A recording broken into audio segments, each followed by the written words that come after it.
तो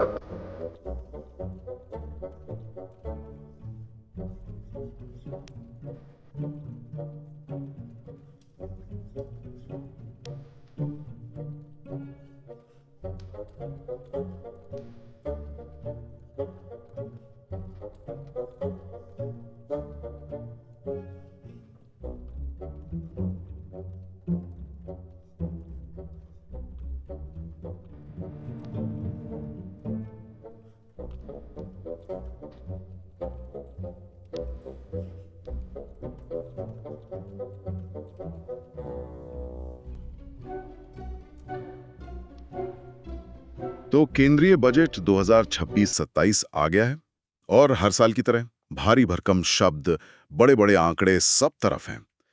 लेकिन जो असल सवाल है वो एक ही है, इन सब का हमारी आपकी जिंदगी पर, हमारी जेब पर और हमारे भविष्य पर क्या असर होने वाला है। आज हम इसी की गहराई से पड़ताल करेंगे। मतलब हमारा मिशन है इस बजट के कोड को क्रैक करना और समझना कि सरकार का असल दांव किस पर है। बिल्कुल। और देखिए, ये कोई आम बजट नहीं है। इसे समझने के लिए इसका संदर्भ देखना बहुत जरूरी है। एक तरफ दुनिया भर में आर्थिक सुस्ती का माहौल है और दूसरी तरफ देश के अंदर महंगाई और नौकरियों का सवाल सबसे बड़ा बना हुआ है। तो ऐसे में सरकार, आप कह सकती हैं, एक तरह से रस्सी पर चल रही है। अगर इस बजट को एक लाइन में पकड़ना हो तो सीधी सीधी बात है, सरकार इंफ्रास्ट्रक्चर पर एक बहुत बड़ा दांव लगा रही है, ये मानते हुए कि इससे ग्रोथ होगी। साथ में थोड़ी बहुत कल्याणकारी योजनाएं भी हैं और कोशिश है कि देश का कर्जा भी काबू में रहे। वित्त मंत्री ने समावेशी विकास, हरित विकास, युवा शक्ति जैसे शब्दों का इस्तेमाल किया है, जो सरकार की प्राथमिकताएं दिखाते हैं। चलिए तो फिर सीधे वहीं चलते हैं जहां सबसे ज्यादा लोगों की नजर होती है, इनकम टैक्स। हर नौकरी पेशा इंसान बस यही जानना चाहता है कि क्या इस साल हाथ में थोड़ा ज्यादा पैसा आएगा। तो क्या हुआ? क्या वो 7 लाख वाली छूट की सीमा बढ़ी है? पुराने और नए टैक्स सिस्टम में कोई बदलाव हुआ? और वो जो हम 80C, 80D, HRA में बचत करते थे, उसका क्या? कि छूट की सीमा में कोई बदलाव नहीं किया है। और यही कई वेतनभोगी लोगों के लिए थोड़ी, कह सकते हैं, निराशा की बात है। लेकिन सरकार ने एक बहुत ही चालाकी भरा कदम उठाया है। उन्होंने नए टैक्स रेजीम को थोड़ा और आकर्षक बना दिया है, शायद उसमें एक स्टैंडर्ड डिडक्शन जोड़कर। उनका तर्क साफ है, वो टैक्स सिस्टम को सरल बनाना चाहते हैं, जहां आपको ढेरों कागजात और निवेश के सबूत न देने पड़े। अच्छा, मतलब सरकार धीरे धीरे हमें ATC जैसी कटौतियों से दूर कर रही है। लेकिन मेरे एक दोस्त ने कल ही पूछा, उसकी अभी अभी शादी हुई है, होम लोन लेने की सोच रहा है और हर साल ELSS में भी निवेश करता है। तो उसके जैसे किसी व्यक्ति के लिए इसका क्या मतलब हुआ? क्या सरकार अब बचत को बढ़ावा नहीं देना चाहती? ये एक बहुत जरूरी सवाल है। सरकार बचत को हतोत्साहित नहीं कर रही है, बल्कि वो बचत के तरीके को बदलने की कोशिश कर रही है। उनका मानना है कि लोग टैक्स बचाने के लिए नहीं, बल्कि अपनी जरूरत के हिसाब से निवेश करें। इसका सीधा मतलब ये है कि अगर आप HRA, होम लोन या 80C जैसी कोई बड़ी बचत नहीं करते, तो नया रिजीम आपके लिए आंख बंद करके फायदेमंद हो सकता है। लेकिन अगर आप एक पारंपरिक निवेशक हैं, तो अब आपको हर साल बैठकर हिसाब लगाना होगा कि आपके लिए पुराना सिस्टम बेहतर है या नया वाला। सरकार ने गेंद अब एक तरह से टैक्स पेयर के पाले में डाल दी है। ये तो एक दिलचस्प विरोधाभास है। एक तरफ चीजों को सरल बनाने की बात हो रही है और दूसरी तरफ आम आदमी के लिए उलझन और बढ़ गई है। चलिए अब उन टैक्सों पर आते हैं जो हम सब देते हैं, चाहे हमारी इनकम हो या ना हो। GST और कस्टम ड्यूटी, मतलब कौन सी चीजें महंगी होंगी और कौन सी सस्ती। बिल्कुल। अप्रत्यक्ष करों में ही सरकार की दूसरी बड़ी रणनीति दिखती है। इसको एक उदाहरण से समझते हैं। मान लीजिए सरकार ने विदेश से आने वाली इलेक्ट्रिक गाड़ियों के कुछ पार्ट्स पर कस्टम ड्यूटी घटा दी। जी। इसका असर ये होगा कि देश में बनने वाली इलेक्ट्रिक गाड़ियां थोड़ी सस्ती हो सकती हैं, जो कि ग्रीन एनर्जी को बढ़ावा देने के लिए एक अच्छा कदम है। लेकिन मैंने ये भी सुना है कि मोबाइल फोन के कुछ पार्ट्स पर ड्यूटी बढ़ाई गई है। तो क्या इसका मतलब है कि हमारे फोन महंगे हो जाएंगे? हाँ, थोड़ी महंगाई आ सकती है, लेकिन यहाँ सरकार का लक्ष्य अलग है। जब वो मोबाइल पार्ट्स पर ड्यूटी बढ़ाती है, तो वो विदेशी कंपनियों को एक संदेश दे रही हैं कि आप सिर्फ चीन से लाकर यहाँ फोन असेंबल मत कीजिए, बल्कि वो पार्ट्स भी भारत में ही बनाइए। ये मेक इन इंडिया को जमीन पर उतारने का एक तरीका है। तो एक तरफ ग्रीन मोबिलिटी को बढ़ावा और दूसरी तरफ घरेलू मैन्युफैक्चरिंग पर जोर, इन दोनों लक्ष्यों के बीच संतुलन साधना ही असली चुनौती है। ठीक है, तो मैन्युफैक्चरिंग बढ़ेगी तो नौकरियां भी बढ़ेंगी और यहीं पर देश के युवाओं की उम्मीदें टिकी हैं। बजट में नौकरियों और शिक्षा को लेकर क्या खास है? सरकार का सबसे बड़ा तर्क यही है कि जब हम इंफ्रास्ट्रक्चर पर, सड़कें, बंदरगाह, रेलवे, हाँ, इन सब पर जब लाखों करोड़ रुपए खर्च करेंगे तो सीमेंट, स्टील, कंस्ट्रक्शन जैसी इंडस्ट्रीज चलेंगी और लाखों नौकरियां पैदा होंगी।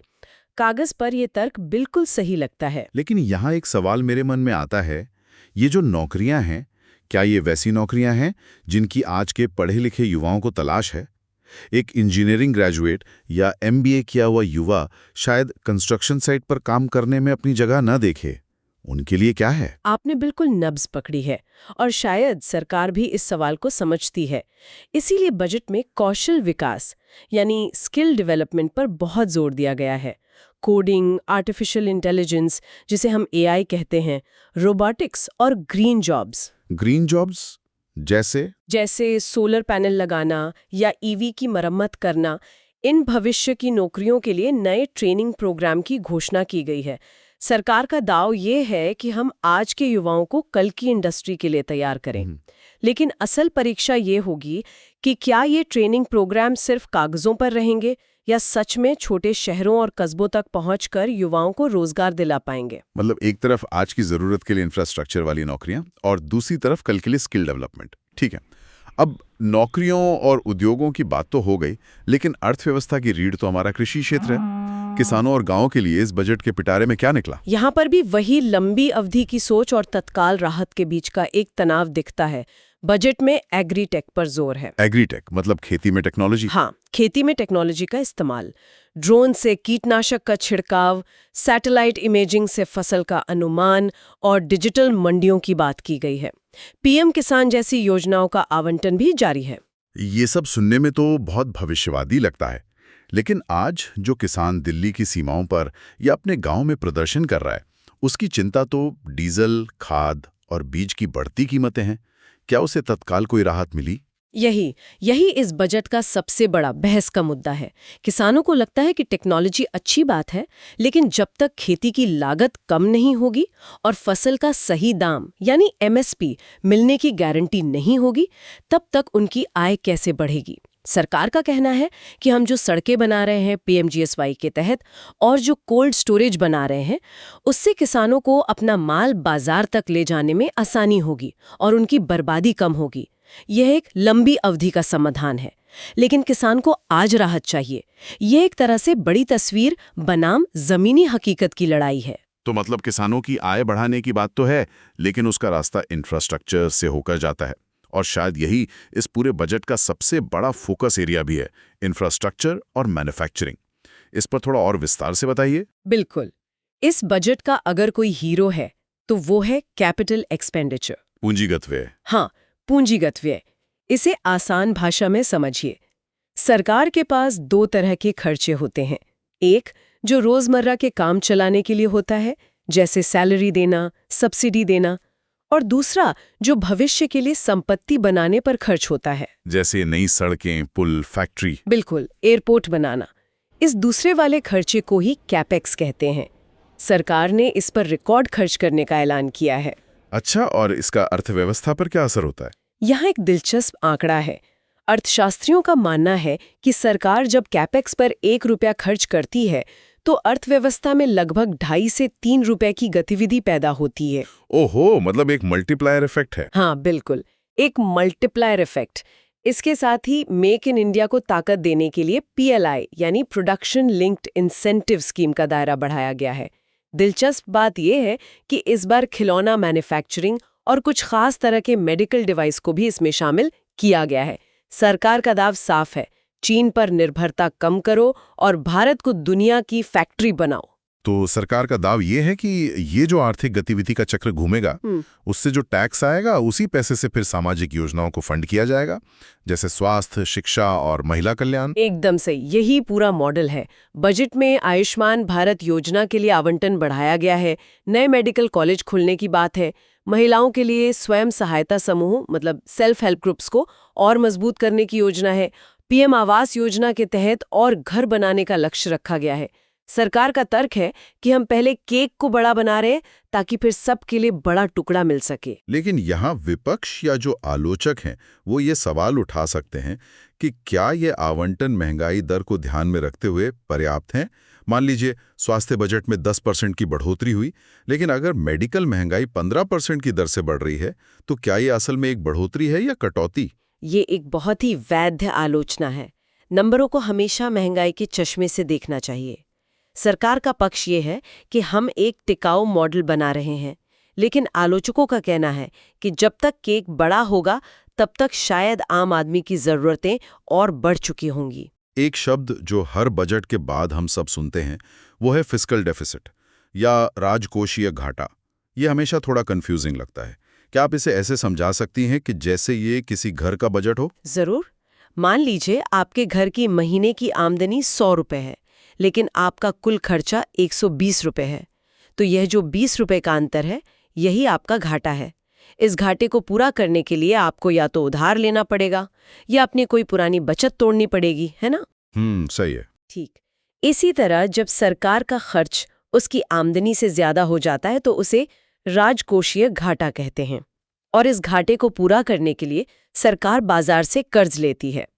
इस साल सरकार ने घाटे को एक तय सीमा के अंदर रखने का लक्ष्य रखा है, जो बाजार को एक अच्छा संकेत देता है कि सरकार अपने खर्चों को लेकर गैर जिम्मेदार नहीं है। और ये क्यों मायने रखता है कि सरकार कितना उधार ले रही है? क्योंकि अगर सरकार बाजार से बहुत ज्यादा पैसा उधार लेगी तो बाजार में पैसा कम बचेगा।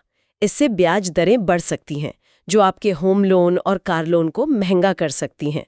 साथ ही आज लिए गए कर्ज पर कल ब्याज भी चुकाना होगा, जिसका बोझ आने वाली पीढ़ियों पर पड़ता है। इसलिए राजकोषीय अनुशासन मतलब खर्च और आय के बीच संतुलन बनाए रखना किसी भी स्वस्थ अर्थव्यवस्था के लिए बहुत जरूरी है। तो जब हम इन सभी पहलुओं को एक साथ जोड़कर देखते हैं, टैक्स, नौकरियां, कृषि, इंफ्रास्ट्रक्चर, तो एक राजनीतिक तस्वीर भी उभरती है। बजट सिर्फ आंकड़ों का दस्तावेज नहीं होता। बिल्कुल नहीं, ये एक राजनीतिक विजन डॉक्यूमेंट होता है। सत्ता पक्ष इसे एक दूरदर्शी और भविष्य की नींव रखने वाला बजट बता रहा है। उनका कहना है कि आज के कड़े फैसले कल भारत को दुनिया की तीसरी सबसे बड़ी अर्थव्यवस्था बनाने में मदद करेंगे। वहीं विपक्ष का आरोप है कि यह बजट आम आदमी की तत्काल समस्याओं, महंगाई और बेरोजगारी से मुंह मोड़ रहा है, कि यह अमीरों और बड़े कॉरपोरेट्स का बजट है। तो अगर इन दोनों राजनीतिक बयानों से परे जाकर एक निष्पक्ष विश्लेषण करना हो तो क्या कहा जा सकता है? एक निष्पक्ष विश्लेषण यह है कि ये बजट सप्लाई साइड अर्थशास्त्र पर दांव लगा रहा है। Supply side? हाँ, यानी सरकार का मानना है कि अगर हम उत्पादन और निर्माण के लिए बेहतर माहौल बनाएंगे तो निवेश अपने आप आएगा, नौकरियां पैदा होंगी और महंगाई भी काबू में आएगी। ये एक लंबी अवधि की रणनीति है। इसमें तत्काल राहत वाले डिमांड साइड उपाय जैसे लोगों के हाथ में सीधे पैसा देना या टैक्स में भारी कटौती करना वो कम है। ये देखने वाली बात होगी कि क्या देश की जनता इस लंबी अवधि के विजन के लिए इंतजार करने को तैयार है। तो ये था केंद्रीय बजट 26-27 का एक गहरा विश्लेषण। हमने टैक्स की बारीकियों से लेकर इंफ्रास्ट्रक्चर के बड़े दाव और उसके पीछे की राजनीति तक हर पहलू को समझने की कोशिश की। इस पूरी चर्चा के बाद एक सवाल हवा में तैरता रहता है, जिसका जवाब शायद किसी एक बजट के पास नहीं होता। सवाल ये है, एक विकासशील देश के लिए जो अपनी आकांक्षाओं को पूरा करना चाहता है, उसके लिए भविष्य की बड़ी परियोजनाओं में भारी निवेश करने और अपने नागरिकों को वर्तमान की तकलीफों से तत्काल राहत देने के बीच सही संतुलन क्या है? ये एक ऐसा सवाल है जिस पर हम सभी को सोचना चाहिए। इसी विचार के साथ आज के लिए बस इतना ही। जल्द मिलेंगे कुछ और महत्वपूर्ण जानकारियों के विश्लेषण के साथ।